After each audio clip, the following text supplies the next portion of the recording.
আসসালামু আলাইকুম রহমতুল্লাহি ওয়া বারাকাতুহু। প্রিয় দর্শক এবং যারা দেখছেন, সবাইকে অসংখ্য ধন্যবাদ।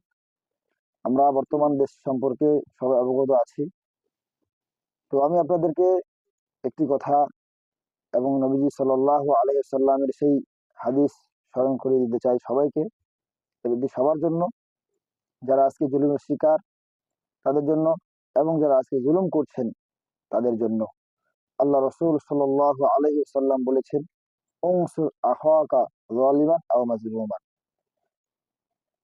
আপনি এবং তুমি অথবা তুমি তোমার ভাইকে সাহায্য করো, হোক সে জালেম অথবা হোক সে কি মাজলুম। তো সাহাবায়ে কিরাম জিজ্ঞেস করলেন রাসূলুল্লাহ সাল্লাল্লাহু আলাইহি সাল্লামকে, ইয়া রাসূলুল্লাহ, আমরা মাজলুমকে সাহায্য করব কাকে? মাজলুমকে সাহায্য করবো, এটা তো আমরা বুঝলাম যে নির্যাতিত, নিপীড়িত মাজলুম, তাকে আমরা কি করব? সাহায্য করব, এটা বুঝলাম। কিন্তু যে জালেম, জুলুমকারী, অন্যায়কারী, তাকে আমরা কিভাবে সাহায্য করব? স্বাভাবিক প্রশ্ন আসতেই পারে।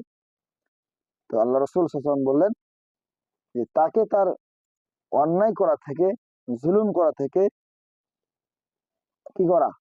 বাধা দেওয়া বা বিরত রাখাটাই হচ্ছে কি তাকে সাহায্য করা।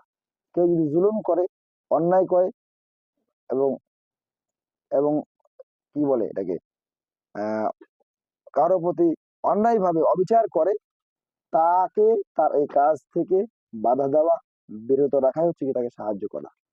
তাহলে সে জুলুম করা থেকে বেঁচে গেল, সে জুলুমকারী থেকে কি হওয়া থেকে বেঁচে যাচ্ছে।